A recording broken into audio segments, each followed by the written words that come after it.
Hola, ¿qué tal? Bienvenidos al Mundo de la Mula con Farid Cajat. Hola, Farid, ¿cómo estás? Bien, buenas tardes, ¿qué tal? ¿Qué tal? Les damos la bienvenida al programa en este nuevo horario, las 3 de la tarde, cada 15 días los miércoles. Hoy vamos a tocar eh, tres temas. Uno sería, bueno, a raíz de lo que ha venido sucediendo, lo que viene sucediendo todavía este pedido de vacancia del presidente Martín Vizcarra a raíz de los audios que hemos conocido, compararlo con otros audios que también se han presentado, por ejemplo, en el caso de Brasil y Dilma Rousseff, a ver si es que hay alguna comparación o no con esta causa de vacancia a raíz de audios. Luego también conversaremos sobre las elecciones de Estados Unidos. Estaba calculando, falta muy poco tiempo, ya son el 13 de noviembre las elecciones en Menos de Estados dos Unidos, meses ya. Sí. menos de 2 meses, ¿no? Más o menos 8 programas nuestros y hasta menos, 4 programas. Ujú. Y finalmente una decisión de una comisión de Naciones Unidas sancionando, acusando a Maduro y a Nicolás Maduro y a dos de sus hombres fuertes de violaciones de derechos humanos. A ver qué importancia tiene esta acusación, esta afirmación de una misión de Naciones Unidas en la situación de Venezuela. Comencemos, Farid, con los audios. En nuestro caso y cómo se comparan con otros audios y presidentes que han caído, ¿no? Se ha recordado que hubo un audio clave en la caída de Dilma Rousseff, Ujú. que fue Sí, donde ella conversa con el expresidente Lula, lo había nombrado ministro ujú. para darle inmunidad frente a las investigaciones por lavajato, y en un momento dado ella quiere acelerar ese nombramiento ofreciéndole darle los documentos que eran necesarios para que ya fuera formalmente ministro, ¿no? Y termina este audio, lo que entonces se fue interpretado como una obstrucción de la justicia porque estaba tratando de evitar que se investigara al expresidente. Y se hacen famosos porque Lula le dice chao querida. Ahora, Ujú. eso fue solamente un episodio, ¿no? Porque ya la marcha, ya el impeachment del juicio político estaba en marcha. Sí, yo sugerí este tema porque en redes sociales estoy viendo mensajes que pretenden hacer similitudes con el caso peruano implicando que en el caso de Dilma Rousseff y en el caso de Richard Nixon en los años 70 en Estados Unidos, dos presidentes cayeron como consecuencia de revelarse públicamente audios que habían grabado de manera privada. En primer lugar, ninguno de los dos fue sometido a juicio político como consecuencia de los audios. Dilma Rousseff fue sometida a juicio político, en mi opinión, porque era políticamente débil dado el contexto. Sí. La mayor crisis económica desde la Gran Depresión, el mayor escándalo de corrupción de la historia del hemisferio, probablemente. No solo afectaba al PT, pero el PT era el partido de gobierno. Digamos, un incremento de la tasa de homicidios. Ese es el contexto. Y además, el cargo específico fue manipulación de cifras fiscales, un cargo Sí. discutible, como Pedaleadas no, fiscales. perdón, Le decían pedaleadas fiscales, ¿no? Cambio exacto, de cifras. exacto. En ese contexto, los audios añaden sal a la herida, pero la herida ya estaba abierta. Ella no fue sometida a juicio político por los audios, que además fueron obtenidos de manera ilegal. En el caso de Nixon tampoco Pero, son pero, los pero, pero audios. ahí fue de manera ilegal por el momento, por la hora en que Exacto, fueron exacto, grabados, porque en principio sí tenían autorización para exacto. grabar los jueces los audios de los implicados, los teléfonos de los implicados en la bajato. Sí, lo que pasa es que el juez Moro pide autorización, creo que a la Corte Suprema de Sí, Justicia, se le concede autorización hasta un determinado momento y él sigue sí, grabando y después ya no de te. ese periodo y Sí, además hace públicas las sí, grabaciones, ¿no? Pero había sí. obtenido originalmente una autorización. En el caso de Nixon, Nixon es sometido a juicio político inicialmente únicamente por el espionaje en el local de campaña demócrata en Watergate, en Ciudad de Washington.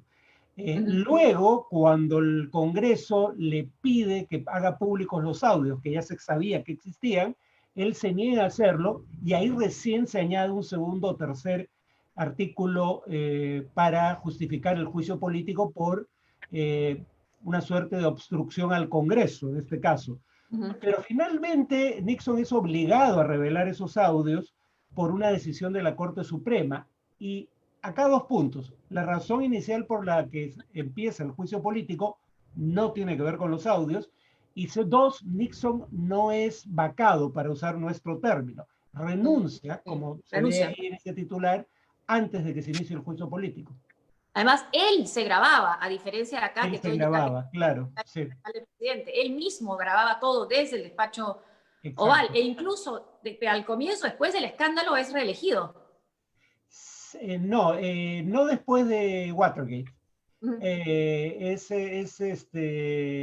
Digamos, él fue reelegido, pero antes de todo esto, ¿no? Pero ya se empezaba, claro, pero ya se empezaba a publicar en el The Washington Post los primeros indicios sí. de que era más que un asalto de ladrones comunes en la sede del Partido Demócrata en el edificio de Watergate. Efectivamente. No se conocía la extensión de la implicación del gobierno. Claro. Sí se conocía que había habido un caso de espionaje en la sede de campaña, en plena campaña electoral del Partido Demócrata.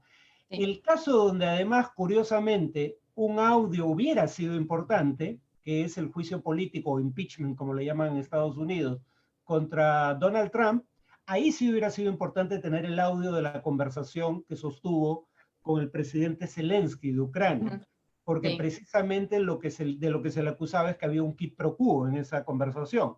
Y yo te ayudo si tú me ayudas a sacarme de encima a un rival político. Pero ahí no tuvimos el audio, ahí lo que tuvimos fue una transcripción editada de la conversación, ¿no?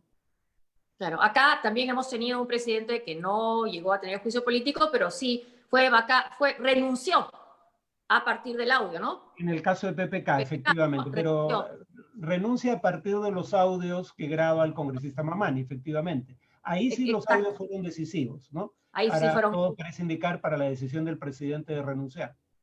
Ahora, lo que pasa es que quizás, además de cuestionar lo que significa esta figura tan amplia, ¿no? De la incapacidad moral permanente, también habría que ver exactamente qué es el juicio político, ¿no? Porque en el caso de Dilma Rousseff fue más una sanción política, una decisión política, pero ponerle la palabra juicio implica un tema que no necesariamente es tomado en cuenta en una cámara esencialmente política como es el Parlamento. Es político en tanto es una institución política la que se erige en juez, fiscal, juez, fiscal y verdugo, iba a decir, que es el Congreso, que no necesariamente está compuesto por juristas.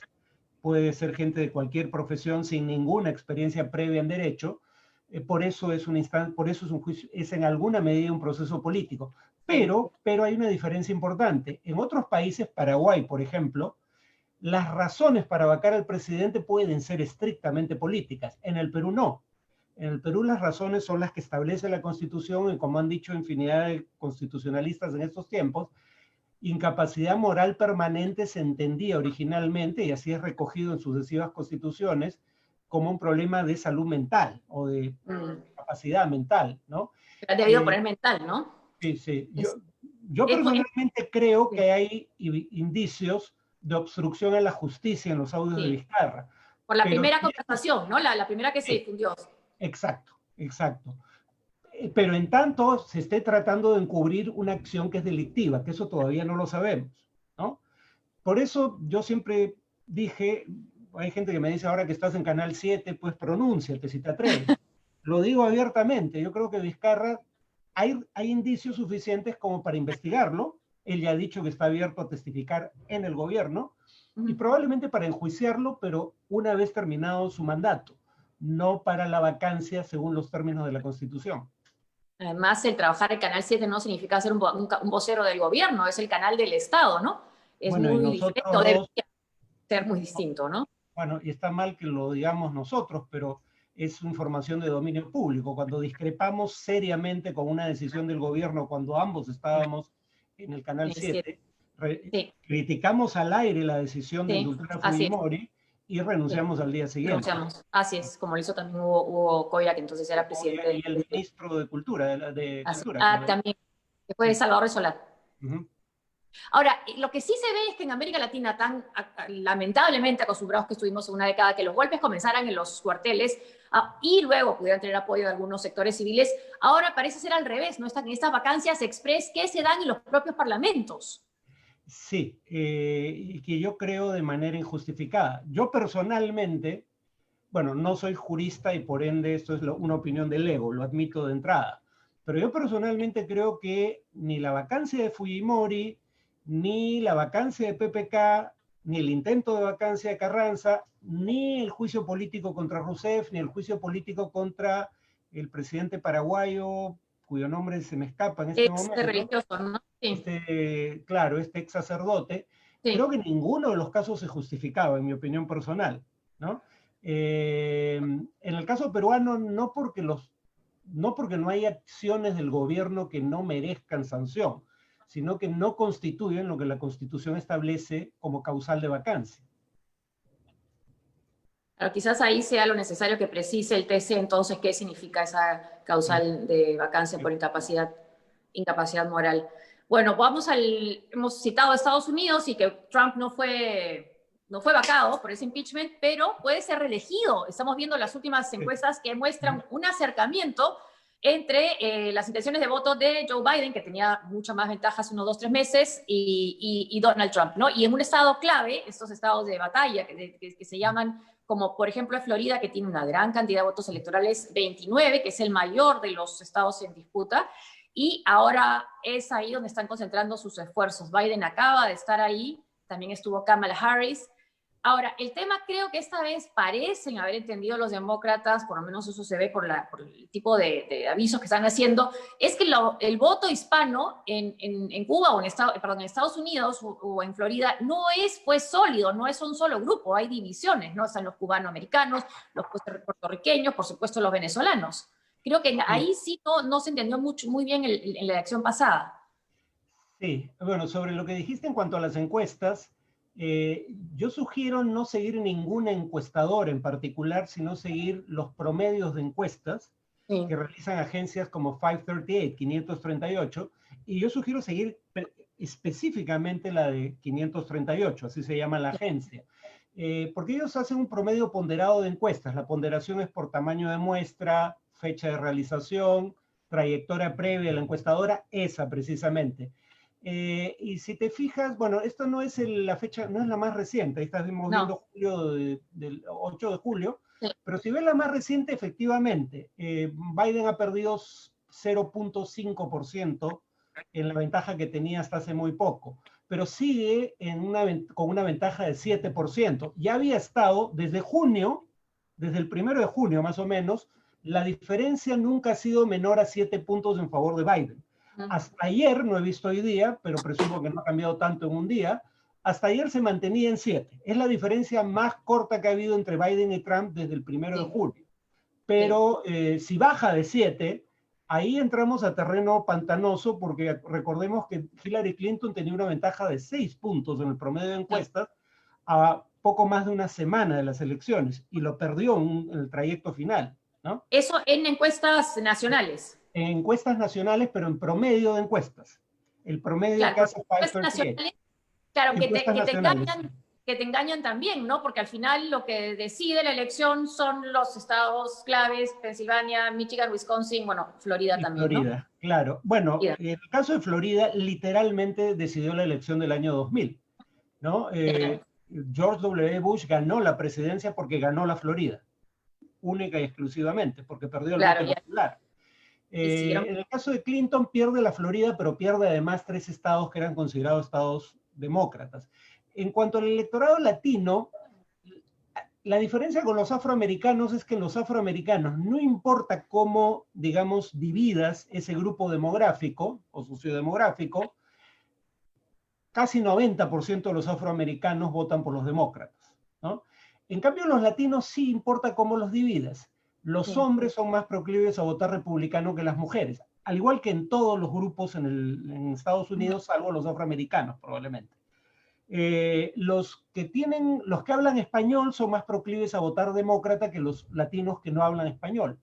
Los de la Florida tienden a votar republicano en mayor proporción que el promedio de los latinos a nivel nacional. Con los latinos sí hay que tener cuidado porque no son un grupo electoral homogéneo. Y Trump lo sabe y lo aprovecha.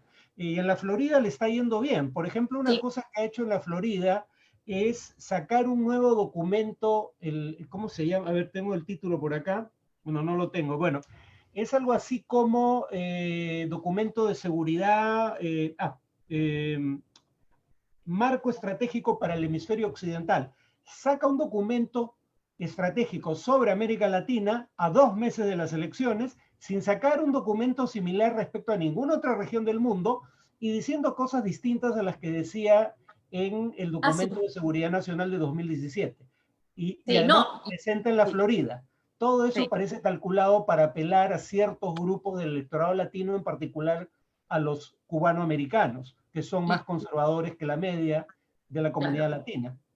Y ya no habla de criminales ni violadores, sino de un sector de la población de inmigrantes que trabaja muy fuerte, que se labra un futuro, o sea, ya tiene otro discurso para ellos, por lo menos en la Florida, ¿no? Por eso es que algunos también dicen que si bien se está cortando la distancia y puede ser esto todo muy ajustado, al final ya no se trata tanto de convencer, de persuadir, sino de movilizar, de hacer que Sí. salgan a votar más. A ver, los demócratas tienen un problema histórico. Los grupos que votan mayoritariamente demócrata votan en una proporción inferior al promedio nacional. Afroamericanos, latinos, en particular latinos, y jóvenes. Los grupos que votan mayoritariamente republicano, por lo menos los principales grupos, sí van a votar en una alta proporción, superior al promedio. Claro. Eso, sin embargo, esta vez tal Ahora, vez no le ayude tanto a Trump, porque los blancos no hispanos, sobre todo hombres, pero blancos no hispanos en general, de 65 años o más, van a votar en una muy alta proporción. Y suelen votar en mayor proporción republicano que demócrata, pero ahí es donde más bien, así como ha ganado presencia entre los latinos, Trump ha perdido presencia entre los seniors, como les llaman, ¿no? por el coronavirus. 65 años por el coronavirus. Y Ahora, acaba de decir algo que probablemente lo hunda más. El mismo día en que Estados Unidos vuelve a superar la barrera de los 1.400 muertos en un día, después de más de un mes, dice que el coronavirus va a desaparecer solo, o por efecto de la vacuna, que además anuncia como inminente, cuando parece que no es cierto, y dice que va a desaparecer solo, y cito, no es un error mío, por la mentalidad de rebaño. Esto sí, es no, no la típico desliz, inmunidad de rebaño, sino es un mentalidad de típico rebaño. desliz, es un típico desliz freudiano, ¿no? Mentalidad de rebaño es la que parece atribuir a sus votantes. Con lo Pero que él quisiera dice, tener. claro, él quiere implicar obviamente inmunidad de rebaño, pero ahí hay un problema muy grande y es el hecho de que uno, no sabes qué proporción de la población se ha contagiado y tampoco sabes qué proporción de la población requeriría contagiarse para adquirir inmunidad de rebaño. Eso es algo que hemos visto en el Perú, en la Amazonía, sobre todo en Quito. Más del 70% de la población se contagió y aparentemente ese es el umbral para adquirir la inmunidad de rebaño. O sea, más del Pero 70% ya tiene anticuerpos frente al claro, virus. pero al costo de cuántas vidas. Exacto. O sea, por un lado no sabes cuánto te falta para adquirir una Así, inmunidad de rebaño.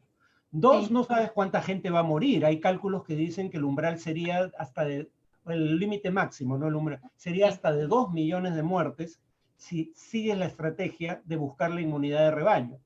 Pero además no sabes cuánto dura la inmunidad de rebaño, porque los anticuerpos podrían permanecer en el organismo en cantidad suficiente para prevenir la infección solo por cuestión de un par de meses o 3 meses. No lo sabemos. Claro, Nadie ahora todo, habla hoy en día de la experiencia sueca como una experiencia exitosa, que es la todo única esto experiencia donde se siguió esa política. es Bueno, esa por lo menos política. se asumió que eso era lo que iba a ocurrir, no era el objetivo, ¿no? Y estamos refiriéndonos a las declaraciones que dio Donald Trump al periodista Bob Woodward, ¿no? Para su libro Rage, o qué sería Rage, vendría a ser cólera, rabia, ¿no? Ira podría ser, Ira, ¿no? ¿no? Ira, ¿no? Ira, que está Lo que, publicando, ¿no? Ahora, ahí sale también una conversación de febrero donde Trump reconoce, a lo que se ha comentado, se ha dicho después, que el coronavirus se difunde, se contagia por el aire, ¿no?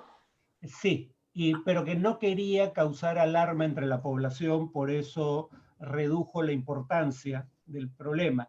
Y Trump lo admite porque, claro, bueno, obviamente está su voz ahí, es difícil negarlo, Sí. pero algunos critican a Woodward, dicho sea de paso, porque Sí, si tenía yo, esa información desde febrero, ¿por qué no así la es. hizo pública? Yo pienso así. Si tú Sí. tenías esa información que ha podido salvar vidas, ¿cómo Sí. no la difundes en ese momento? Y Claro, esperas, ¿no? sí, la crítica es, uno, lo hizo para vender más libros, porque coincide la aparición de los audios con la Sí, aparición del libro, y sí. dos, para afectar adversamente la campaña de Trump. Entonces hay una motivación política. El punto, sin embargo, es que es la voz de Trump y Trump no lo ha negado. De hecho, lo ha admitido públicamente. Eso es lo primero que veo que aparece en medios que podría mellar en alguna medida su popularidad, pero no sé qué tan significativo sea. No, no lo sé, pero sí es cierto que la figura de Woodward ahí es bien controvertido, ¿no? Sí. Esa decisión, ¿no? Haber guardado esa información. Bueno, y también hay otro tema, hemos hablado del coronavirus en la campaña, que Trump trata de evitar casi que entre en el debate, ¿no? Él quiere ir ya hacia el futuro. Los demócratas quieren recordarlo porque ha sido además, primero, porque está presente, dos, porque fue ignorado por Trump, mal gestionado, y porque además el 31% de los afectados por el COVID es una figura que de los latinos, 31% de los contagiados con COVID son latinos, hay un alto contagio ahí también, entonces a eso también están apelando. Pero hay otro tema que ha surgido hace poco, estuvo latente pero no se tocaba, que es el cambio climático a raíz Sí. de los incendios en California, ¿no? Y ahí Ujú. nuevamente Trump no cambia de opinión.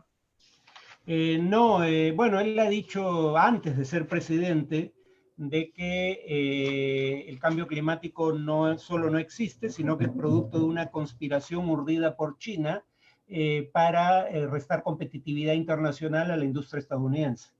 Y sigue manteniendo que el cambio climático no existe, al menos nunca se ha desdicho, y ha indicado que la razón por la que estos fuegos se salieron de control de una manera sin precedentes, estamos hablando de Sí. temperaturas que nunca se habían registrado en California, y no es solo California, es toda la costa oeste, ¿no? Temperaturas de más de 50 grados. Eso, digamos, ni siquiera en Arizona son comunes, que tiene temperaturas más altas, ¿no? Y además el número de hectáreas es más de 20 veces el número de hectáreas que se incendiaron el año pasado, porque hay algunos que dicen esto es un fenómeno estacional, igual que en Brasil. Mentira, es un fenómeno estacional, pero la magnitud no tiene nada que ver con las estaciones regulares. Además, las estaciones de incendios han crecido en tiempo, en el tiempo. Son unos 2 a 3 meses más prolongadas que en el pasado. Y aún así sigue negando que esto se debe al cambio climático porque le conviene políticamente. Lo que él dice es que el servicio forestal Sí. para, dedicado al combate de estos incendios no es el adecuado en esos estados que son estados gobernados por demócratas. Si tuviera que admitir que el calentamiento global es parte de la razón por la cual se extienden de esa manera estos incendios, tendría que admitir que el problema es él, que no reconoce que el calentamiento global exista, ¿no? Pero el calentamiento global es distinto al COVID. El COVID creo que es más dramático para Trump. El calentamiento global tenía dos problemas como argumento. Hasta hace unos años se podía decir que el daño era futuro, y en tanto la gente prefiriera consumir hoy en día y preocuparse por el futuro después, eso no afectaba las políticas públicas. Ahora ya es muy difícil con estos incendios o los de Australia decir que el daño vendrá en algunos años, pero sigue habiendo el problema de cómo establecer Claro. una relación de causa-efecto, cómo saber que esto ocurre exactamente como consecuencia del cambio climático. El COVID Y es lo acaba de negar distinto. con un funcionario. Sí, y lo acaba de negar con un funcionario del gobierno californiano que le dijo, no puede dejar de unir y atar esto a lo que dice la ciencia, el cambio climático. Y él le dice, bueno, esto se va a enfriar, esto se va a enfriar. Sí, Bueno, sí. no es lo que Además, dice la ciencia. ¿con base en qué dice que se va a enfriar? Está tratando de calmar nuevamente a la gente sin revelar la verdad para no asustarla. No hay ningún fundamento para lo que dice, pero en todo caso con el COVID es distinto. ¿Por qué? Porque hay un diagnóstico y los síntomas se suceden días después del diagnóstico. Te Claro. diagnostican COVID, empiezas a desarrollar síntomas en muchos casos, no en todos. Luego, en algunos casos, empiezas a desarrollar síntomas severos, lo cual requiere someterte o internarte en cuidados intensivos, y en algunos casos se produce la muerte. Ya la secuencia es conocida por todos. Aquí no te puedes zafar de la ciencia tan fácilmente. Acá la Pero, relación causa-efecto es mucho más fácil de establecer. pero quizás sí hay un tema vinculado a la ciencia y al no creer en ella en lo que se refiere a los incendios y al COVID. si no crees en la ciencia, muchos de los que no creen en la ciencia y en el cambio climático tampoco creen en las vacunas. Ah, claro, y cuando salga la vacuna, si no hay, y en Estados Unidos no va a haber obligación de colocársela, si sale la vacuna hay gente que no se va a inmunizar sencillamente porque creyendo en estas teorías conspirativas, decide o bien que la vacuna no cura, o bien que tiene efectos secundarios adversos severos, o bien que te inoculan un microchip y de esa manera Bill Gates va a poder seguir tus pasos. Yo pensaba, digo, caray, Bill Gates está interesado en lo que me pase a mí, en lo que yo haga, lo dudo, francamente. Me sentiría honrado si así fuera, pero lo dudo, ¿no? Pero en todo caso, gente va a morir producto de no inocularse. Y hay un porcentaje de los anti-vax, como dicen, o anti-vaxxers, mucho mayor entre los republicanos que entre los demócratas. Exacto. Bueno, lo ves en hechos como que los demócratas no están haciendo mítines de campaña en lugares públicos sin exigir mascarillas, sin exigir distanciamiento social. Los republicanos sí. O sea, en otras palabras, parecen no temerle al virus o en todo caso están dispuestos a jugarse, La correr el vida. riesgo, ¿no? Sí, jugarse la vida, literalmente. Pero ahí también no Y habría claro, un doble de de los demócratas, porque sí salieron y sí llamaban o estaban de acuerdo con las marchas por la muerte de George Floyd, que también era congregar multitudes, ¿no? En medio del COVID. no las convocaron, pero las apoyaron, No las efectivamente. convocaron, No, claro, no, no, que los las demócratas aprobaban. no tienen autoridad moral en este tema probablemente sea cierto, ¿no? Lo que ellos podrían decir ahora es que no están convocando mítines como los que convoca Trump, ¿no? Incluyendo, de hecho, sea ya no un mitin de campaña, pero la firma de este acuerdo en la Casa Blanca, nuevamente con público, sin distanciamiento social, sin uso Ah, obligatorio de mascarillas, ¿no? con Netanyahu. Sí, esperemos que ninguno de los participantes se haya enfermado, pero Sí, sí, obviamente los sí. has expuesto innecesariamente. Sí, sí, sí, me llamó la atención. Está en la primera página del Wall Street Journal. Ninguno de los cuatro, ¿no? Cuatro, sí. Dos gobiernos árabes, Netanyahu y Trump, tenían mascarillas, algo que se habían hecho Exacto. pruebas. Y estaban muy juntos entre sí y saludan gente. Ahí te das cuenta de que no es un tema que o no les preocupa o creen que el riesgo vale la pena, ¿no? Y el Eh, riesgo para él, o vale la pena en el sentido de que mayor parte de la comunidad judía en Estados Unidos va a votar por él. no, no, no, creo. No, no, yo lo decía por el COVID, ¿no? No, No, no, también, la comunidad igualmente. judía, a ver, en cuanto a lo del COVID es give me freedom or give me death. O sea, dame Mm, libertad o dame la muerte. En sí, otras palabras, es un tema ideológico, esto de no usar mascarillas, que sí, es el ejercicio del libre albedrío. En el sí. tema del acuerdo, honestamente, no creo que haga mucha diferencia. Los judíos americanos son pro-israelíes en una gran mayoría, pero son más liberales en temas de política interna que Sí, la media y votan sí, demócrata en mayor proporción que la media. sí. E incluso siendo pro-israelíes, no necesariamente deciden su voto con base en qué le conviene a Israel, sino qué le conviene a Estados Unidos. Por no mencionar la alianza de Trump con grupos antisemitas, ¿no? Como los de Charlottesville, a los que elogió, recordémoslo, ¿no?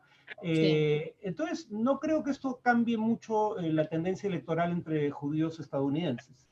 Ujú. En todo caso, falta poco y han ido cambiando los temas que han sido la prioridad en esa campaña, ¿no? Uh -huh. Primero iba a ser la economía, para Trump lo más importante, después fue obviamente la pandemia, él ha querido dejar de lado la pandemia, ahora han entrado los incendios, ¿no? Faltan 2 meses, ¿no? Menos de 2 meses ya Menos para de las 2 meses, elecciones, ¿no? sí. Sí, Y pero los bueno, incendios lamentablemente puede que continúen hasta el día de la elección. Ahora, la pregunta es a quién culpe la gente, ¿no?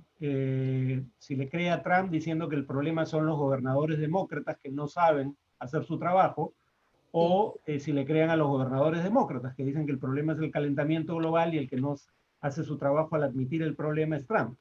Y además son incendios en California, California decididamente vota demócrata.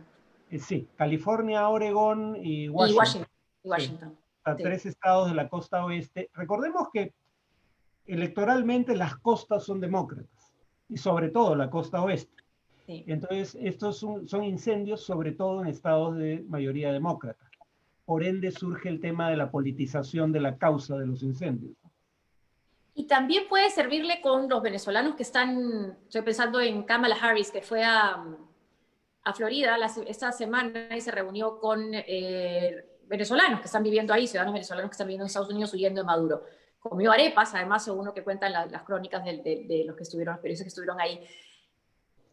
El tema de Venezuela también puede ser decisivo para los votantes hispanos en Estados Unidos. Para los hispanos de origen venezolano, que son una pequeña comunidad, ¿no? Sí, Cuando pues. uno ve las comunidades hispanas o latinas de la Florida específicamente, los cubanos americanos son entre 30, digamos, alrededor de un tercio del total. Un tercio. Son el gran grupo electoral Sí. latino en la Florida. El resto está mucho más disperso y los venezolanos son, entre los que vienen después de los cubanos, son el quinto grupo en importancia.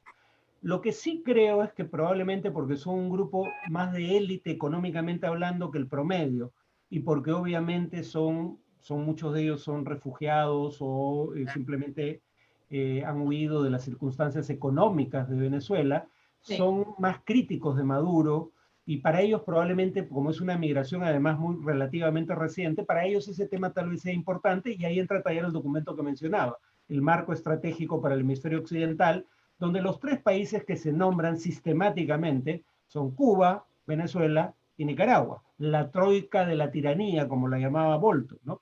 Entonces, tal vez ese mensaje esté funcionando en Florida, donde efectivamente el voto latino parece estar dividido casi a partes iguales. Ahí sí le funciona a Trump acusar a Biden de ser un títere del ala radical del Partido Demócrata, de ser un socialista, ¿no? Que no va a combatir regiones, es el único lugar en Estados Unidos donde eso probablemente le funcione, ¿no? Porque además puede apuntar al hecho de que Obama fue el que restableció relaciones diplomáticas con Cuba. Porque él no las ha vuelto a romper, ha revertido algunas decisiones ejecutivas de Obama, y Obama no tuvo una actitud tan confrontacional con Venezuela como él. Ahora, su actitud confrontacional ha afectado más a la población que al régimen, a juzgar por el hecho de que 3 años y medio después el régimen sigue ahí, pero la economía ha empeorado, ¿no?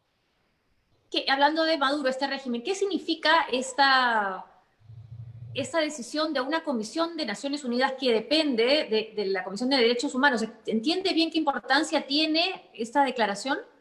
Tiene importancia puesta en contexto. Primera cuestión, no solo dice que hay violaciones graves a derechos humanos, dice que algunas son el tipo de violaciones que podrían constituir crímenes de lesa humanidad. Por ejemplo, tortura y ejecuciones extrajudiciales. O sea, son particularmente graves. Son delitos punibles bajo el derecho internacional, no solo bajo la legislación interna.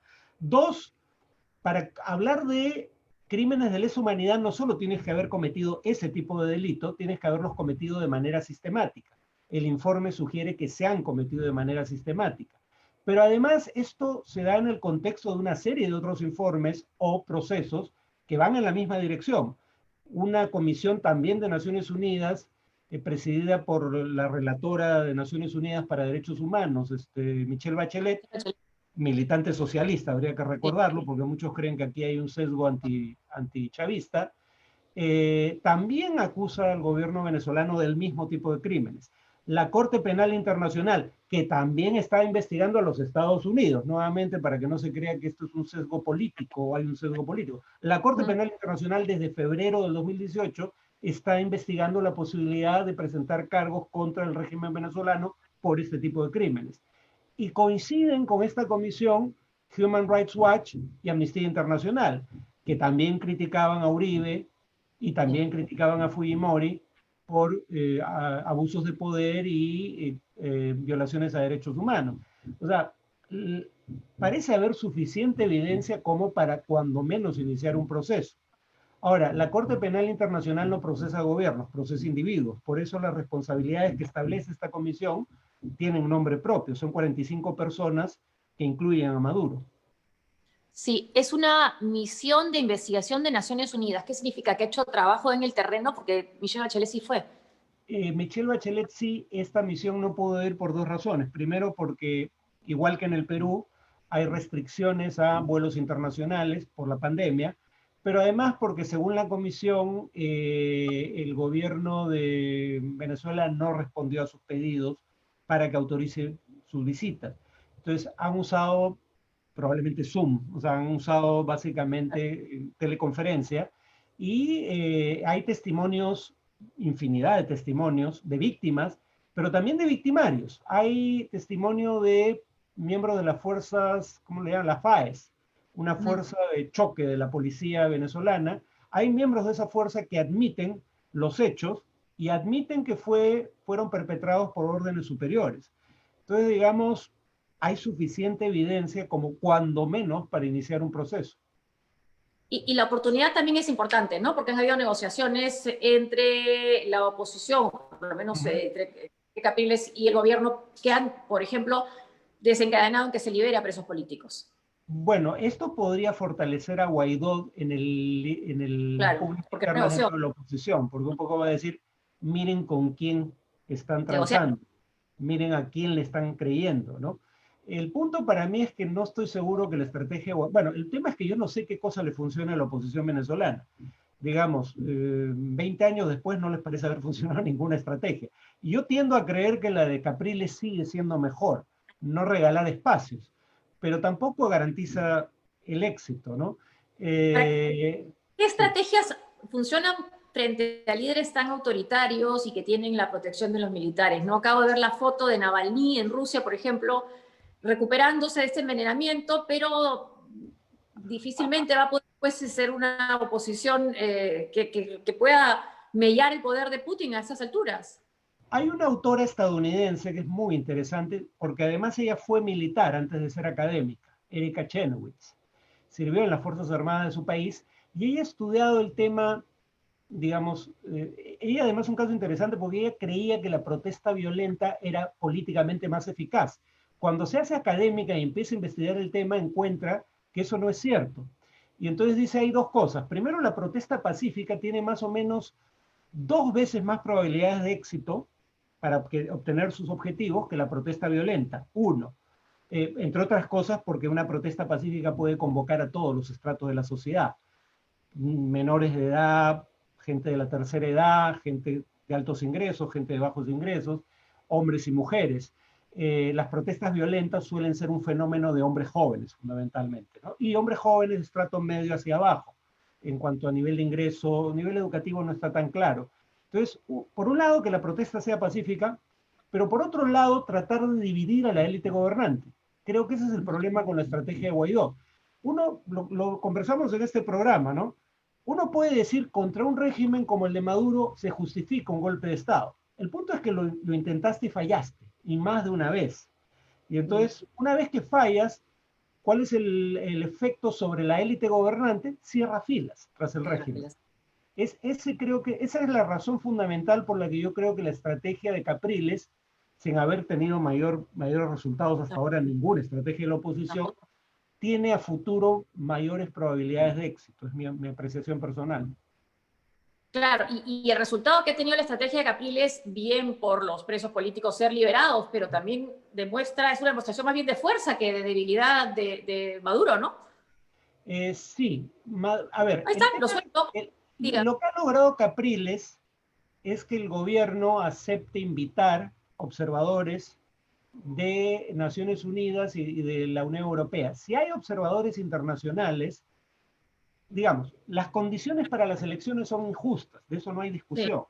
Maduro controla todos los poderes del Estado, incluyendo la autoridad electoral, controla la prensa, directa o indirectamente, cambia las reglas de juego en contra de la oposición y a favor suyo. Pero el día que se emite el voto, Pinochet también hacía eso, pero se fue por un referéndum que perdió. Si hay observadores internacionales, hacer fraude no puede hacerse de manera impune. Esa es la diferencia que podría ser unas misiones de observación internacionales creíbles. Creo que a eso apuesta Capriles y el ala izquierda de la oposición también. Y también a cómo se llevan las elecciones a cabo es algo de donde esta vez creo que estaremos más atentos que antes sobre las elecciones en Estados Unidos, ¿no? Eh, bueno, sí. Que antes no se cuestionaba la posibilidad de fraude, no eran peculiares, llamaban la atención, por eso el sistema electoral, pero que pudiera llegar a haber cuestionamientos al voto en sí, como A ver, los... hay dos factores que nunca habían ocurrido. Voto en medio de una pandemia. Hubo una pandemia hace 100 años, pero no era en vísperas de elecciones generales. Entonces no sabes cómo va a afectar eso el nivel de participación. Por eso muchos estados están facilitando el voto por correo, y ahí entra el tema de la denuncia de fraude, que no lo hacen los opositores al gobierno, que es quien estaría en posición de hacer fraude, aunque claro, esto, la autoridad electoral está descentralizada por estados, sino que el propio presidente, que ya recordemos que él habló de fraude en su contra incluso cuando ganó. Alguien cree que no va a cantar fraude cuando pierda, ya lo ha indicado, que su actitud frente al resultado electoral va a depender de si gana o pierde, lo dijo también en 2016. Eso es importante, en mi humilde opinión, que Biden gane y gane por una amplia ventaja, para que no tenga credibilidad el alegato de fraude. Si gana Biden por una ventaja estrecha, esto va a ser muy complicado. Ventaja estrecha que está teniendo ahora. No, todavía Cuando, tiene 7%, que no está mal, pero pero no ventaja le estrecha, garantiza el triunfo. claro, pero es, según las encuestas, también tenía una ventaja importante Hillary Sí, Clinton sí. y perdió y tiene esta ventaja estrecha en estados clave, ¿no? Y además, como hemos dicho, ido cambiando tanto el eje de esta campaña. Nos olvidamos de mencionar que también ha habido el tema de las protestas sociales, ¿no? Y de raciales, y además el que Trump también las usara para decir esto es violencia, no, esto va a ser el país de Biden, otros Pero no, argumentos. a juzgar por las encuestas eso no le ha funcionado como sí le funcionó a Nixon, que A usó Nixon. exactamente la misma estrategia. La mayoría silenciosa está contra el caos, yo soy el candidato de la ley y el orden. Ese discurso no le ha funcionado por razones que vimos en otro programa igual a Trump. Pero sí, o sea, digamos, este proceso va a ser único en Estados Unidos por más de una razón. Además, 538, la agencia que he mencionado, que es la más acertada en resultados, no es que yo tenga algún Sí. interés particular en promoverles, es la más acertada en sus pronósticos electorales. Es la única que le dio una probabilidad alta de triunfo. ¿Ese es A el Trump. último dato? No, pero Ver. está. En Florida, sí, ese Ah, es en pero ya, Florida. ya, ya. Pero eso no es nacional, eso no es nacional. Ya, yo No, es pensé en que no Florida. puede Es haber en Florida. variado tanto. Sí, septiembre 16. Este es en Florida, que están Sí. cerquísima. Cerquísima. Ese es Bueno, el ahí total ganó. nacional. Ah, ¿Ah? ha bajado de 7. Ahora sí debería empezar a preocuparse Biden. Ya está en Sí, 6.9. Eso no ocurría desde el 1 de junio, si no me equivoco. sí, se ha reducido Bueno, la ventaja. eh, Bueno, el tema con, digamos, con Biden es, y 538 lo dice, pero eso también lo dice The Economist, que también está ujú, haciendo su propia seguimiento a las elecciones y tiene su propio modelo predictivo. Si Biden gana por solo 2 a 3% de diferencia en el voto popular, puede perder en el colegio electoral como ya le pasó a Hillary Clinton. O sea, por eso Biden tiene que ganar por una diferencia amplia. Una diferencia pequeña puede implicar la derrota aunque gane el voto popular. Pero además, en el caso de Hillary Clinton, fue uno de estos factores perturbadores de última hora que era imprevisible. Fue el hecho de que el FBI reabriera una sí. investigación en su contra, lo que le hizo caer en la última semana. Ahora las encuestas han estado mucho más estables en el tiempo, aunque por primera vez en meses la diferencia en favor de Biden cae por debajo del 7%. Igual estamos a más de 2 meses, perdón, a menos de 2 meses, pero casi Sí, 2 meses. sí. El tema es ver si surge algún tema nuevo que afecte adversamente a Biden cerca de la elección. Si no surge, Trump lo va a inventar, no tengo mayores dudas. Hasta ahora, sin embargo, eso más bien ha jugado en contra de Trump y aún así sigue acortando diferencias. Y esta vez, a diferencia del anterior, los demócratas no van a subestimar a Trump, que eso fue uno de sus grandes errores. No, ya cometieron ese, ya cometimos todos ese, bueno, Todos. al menos yo también, a mí me parecía increíble que alguien tan estrafalario como Trump pudiera ganar, pero lo mismo se decía en su momento de Hitler. No estoy comparando a Trump con Hitler, pero mi punto es que alguien que parece inofensivo y estrafalario, bueno, a mí no me parecía inofensivo Trump, pero algunos creían que lo era. Alguien que es considerado inofensivo y estrafalario puede causar un daño enorme una vez que tiene el acceso al gobierno, ¿no? Y además el haber llegado a través de elecciones no te garantiza que vas a seguir siendo un demócrata permanentemente, ¿no? La buena noticia es que las instituciones en Estados Unidos están resistiendo el embate de Trump, ¿no? Cosa que no Sí, ocurrió obviamente en la Alemania de Hitler. sí. Pero que Trump admira dictadores o gobernantes autoritarios es algo que él mismo ha dicho. Y que él quisiera que en Estados Unidos el presidente tuviera el margen de maniobra que tiene Kim Jong-un en Corea del Norte, también lo dijo. Entonces, si la institucionalidad democrática no se ha deteriorado más, no es gracias a Trump. No, pero sí puede dar un giro hacia un país muy conservador si es que tiene un segundo periodo y nombra a los jueces en el Tribunal Supremo, ¿no? Sin duda, sin duda. ¿No?